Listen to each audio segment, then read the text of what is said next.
Very fruitful morning here at the India Shopping Centre Forum 2015, brought to you by the Images Group. We now have a second Iscf solo presentation that will put the spotlight on the experience and expertise of Mr. Yogeshwar Sharma, Executive Director at Select Infrastructure Private Limited. Mr. Sharma successfully led the country's most admired shopping centre, Select City Walk at Saket, Delhi, ever since its launch 10 years ago. He will share with us his insights and experience on the new mall mix, How I Walk the Path of Reinvention. Please welcome Mr. Yogeshwar Sharma. Good afternoon, everyone. I don't know where to start because it is slightly unfair that I have to speak after Kevin, and Kevin has covered everything. Secondly, 20 minutes of time. So I don't know they are fair to me or they're fair to you, because either I can't speak more than 20 minutes or either you can't listen to me more than 20 minutes. But in hindsight, I believe they're generous to me, so I'll try to utilize these 20 minutes to the best of my ability. We'll start. Putting together a shopping center in 20 minutes, very difficult. It takes years. So I'll slightly twist the talk on why we go wrong. Is that okay? So I have 3 points to share with you. The last one is the experience economy. Second last is the new occupier mix, which is evolving over a period of time. And the first one is, where do we go wrong? And I'll start with, I'll spend 5 minutes on psychology, because all of us are victim of psychology. There's a concept called corporate cognitive dissonance. Resonance, everybody understands that when we agree with someone, we tend to, we feel happy. But when we disagree with someone, so there's a dissonance. People tend to see consistency in their beliefs and perceptions. So what happens when one of our belief conflicts with another previously held belief? So we want to remain very loyal to our own belief system, which is very, very good and bad at the same time, because many times we are wrong. We all know that. So feeling of discomfort that results from holding two conflicting beliefs is called dissonance. This is the genesis of problem. So we will like comforting lies, but we will not accept the truth. The unpleasant truths are very, very difficult to digest. There's another example. The second point is selective perception. That we want to believe what we want to believe. Yeah? Do we agree? Yeah. We only perceive what we desire to and set aside or ignore other perceptions or viewpoints. This is a very old, famous. So different people will interpret it in different manner. Somebody will look at a vase, somebody two faces, one face, Rubin vase illusion. So, as we all know that we are all victim of our circumstances. We are born in a particular family, in a particular college, we go to a particular school, and then we live with a particular set of friends. So our views are different. For example, there's one person who has seen moon like this. So his reality of life is that moon is like this. But there's another person who has seen moon like this. So his perception of moon is this. So which one is right, which one is wrong? Everybody is right and everybody is wrong. So right or wrong does not exist in this world. It's relative. Why I'm trying to start from psychology is that we have come across in City Walk different opinions all the time. It was so difficult. For example, for a shopping center, there are architects, there are leasing team, there's a finance team, marketing team, operation, lawyers, security, and many more. All of these people think differently. They have their own set of beliefs which they want to hold on to. And the end result is that there's a lot of dissonance within the company, within a human being and within the company. Within a human being, it's a reflection of the same in the company. And we have promoters, we have retailers, and we have consumers. So mostly, if you see, whatever promoter says, people believe it. These are considered to be instructions, and that's how the problem starts. because a promoter may not be in a position to understand all the situations. So when we started with City Walk, we came with different backgrounds. So it was highest level of dissonance. Promoters, all three promoters came from different background. They would think differently. There was a team, management team, which will add fire to the fuel to the fire. That there was always a dissonance. So we felt that it will be a disaster for sure if we do not start listening and respecting other person's point of view. So we started constructive usage of dissonance. And this is the reason that our company has been able, it's a one small company, but the shopping center is doing relatively well. For how long? We're struggling. So colleagues who are not very different from consumers. So we hired some of the colleagues which are not very different from consumers because they understand the consumer mindset. This was one very, very big advantage that we know that we have colleagues who think like customers, they know consumers. So there is no differentiation because if left to me, I am not a shopper of City Walk, I am not a consumer of City Walk. So how can I decide for consumers with my thought? Average age. Any guesses? Average age of our marketing team? Yeah, very close. We are 29. If they exclude me because I am not a marketing person, if they include me, it's 30 years of age. Yeah? So I am the oldest in a way. Then freedom of expression. People, fresh graduates coming out of college, they have the freedom to express what they want. We may not agree, but we listen to them. This has been again a very, very important aspect that we allow them to speak. I know some other developers, some promoters, that a promoter says something and down the line, everybody agrees because either they do not have courage to say no, or otherwise they feel that it is no point, or otherwise some of them I have seen lost jobs because they try to disagree with the management. But in our management, we encourage that people think differently. So we decided that we agree to disagree. Either we get convinced or we try to convince the other person. And the philosopher has said very nice thing, that if you agree with somebody, please think twice. And if you disagree with someone, think thrice. Because the other person may also have a point of view. So generally, it's a very human tendency that anybody who says we agree with, we become friends very quickly. And anybody who is not listening to our point of view or not understanding our point of view, we feel he is no good. But if you disagree with someone, please think thrice. He may have a point of view which is relevant or maybe good. It's a flat organization, small organization, that we can afford to be a flat organization. All the fights, too many fights, but issue-based.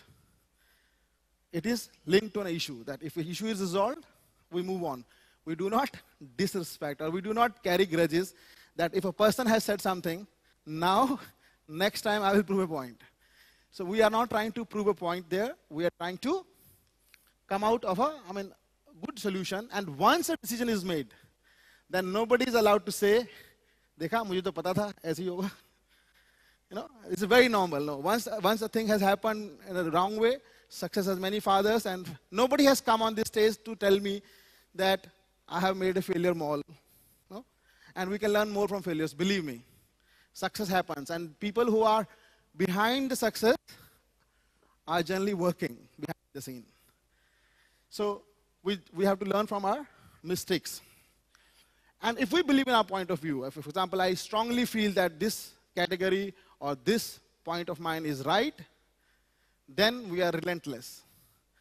Till the point the other person is able to give us a better point of view. So this dissonance exists in every organization.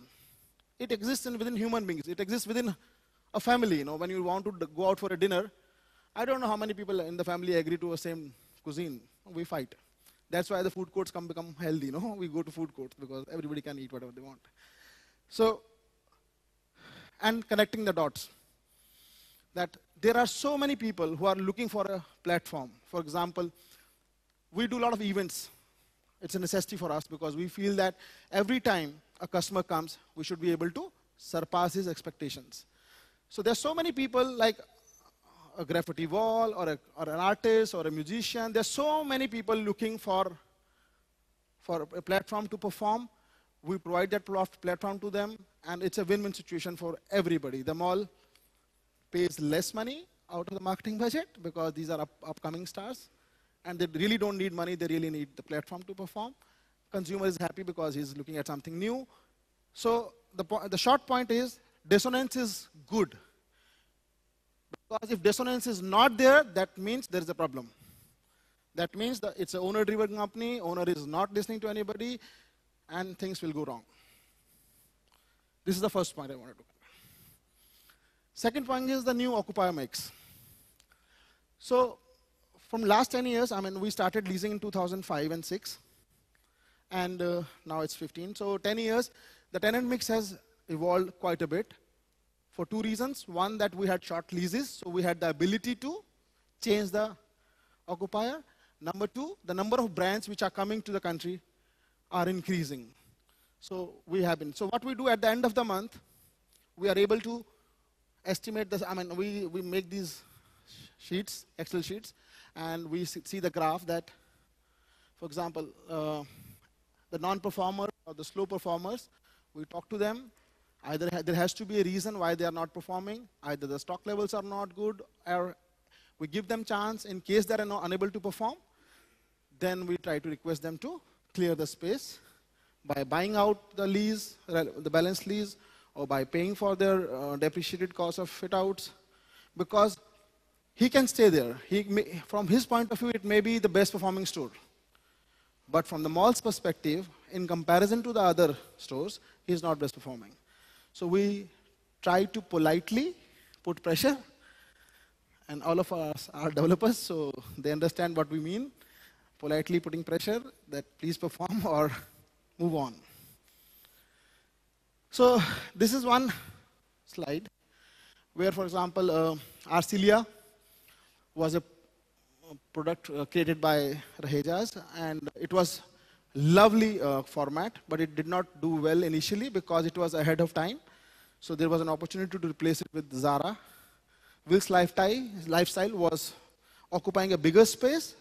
We have requested them to downsize, to optimize the space, and we are trying to speak to Massimo Dutti from last 3 years. I hope they are not here. William Penn moved on the first floor, so we could accommodate Bobby Brown. Leros moved on, and we gave to Sephora.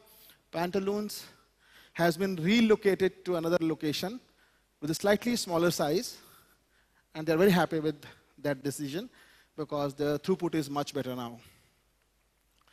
So I don't know what brand is it. Number 3 is Crossword. Any guesses for that brand? No. No, leave it. Crossword. The bookstores are going down. I mean, the sales they had a bigger space, and we requested them to shrink to a smaller space, and the Gap is doing fit outs. They have announced their date, 30th of this month they will be opening. Then Ardinox was a brand which moved to Armani Jeans. Levi's downsized and went to Superdry. Apache moved on to Chanel. Esprit went to Burberry Brit. Kimaya went to Steve Madden. So, I mean, as the new brands came in, we could create space, and Urban goes to Napadori. So this was the second point. The third point is the experience economy. So I'll have to go there to read it. This is a quotation from an article from Harvard. It says, as goods and services become commoditized, the customer experience that companies create will matter the most. So we are moving from commodity to the experience economy. It's a very interesting article. It's called Welcome to Experience Economy. And I will just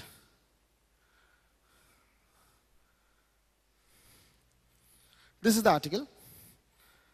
And it's a 6-page article, so I will not be covering this. Only one, I will leave this here, and anybody wanting to It can read.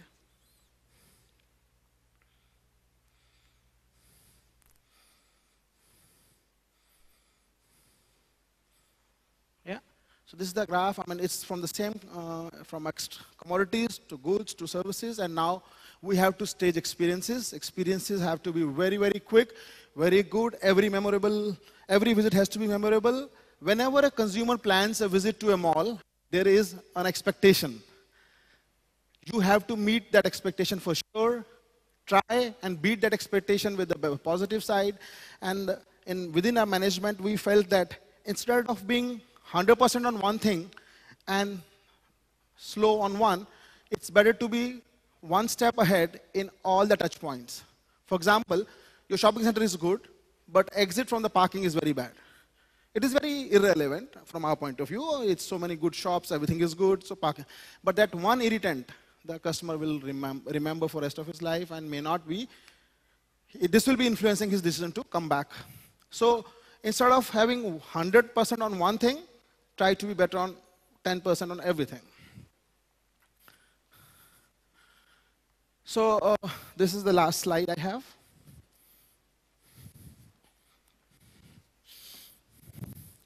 So this topic says it's a transient advantage. Any advantage anybody has these days is very, very short-lived.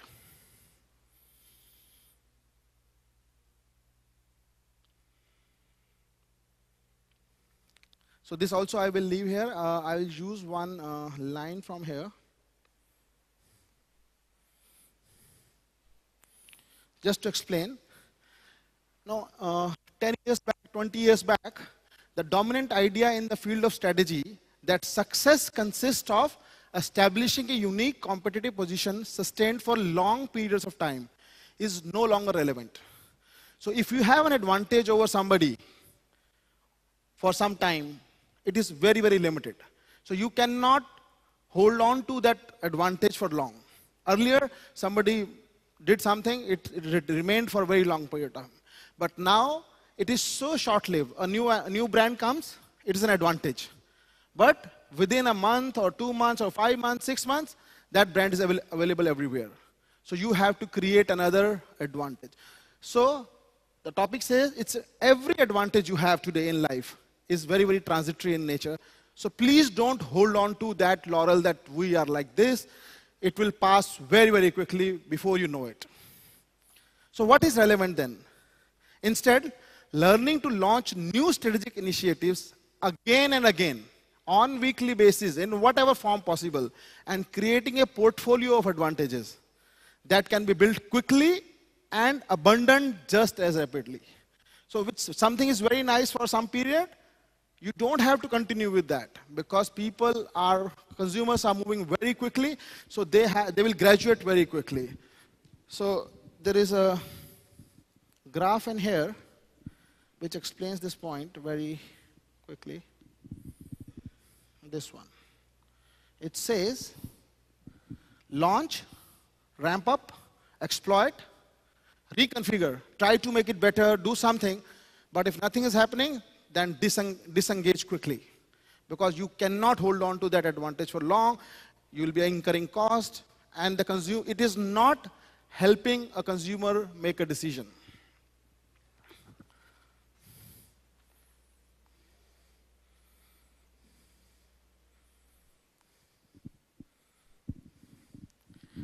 So, this is the last slide. Each time, success will require a new set of management capabilities. So, keep upgrading. Keep upgrading. You can't stop for a minute. Keep upgrading. Thank you very much. Thank you.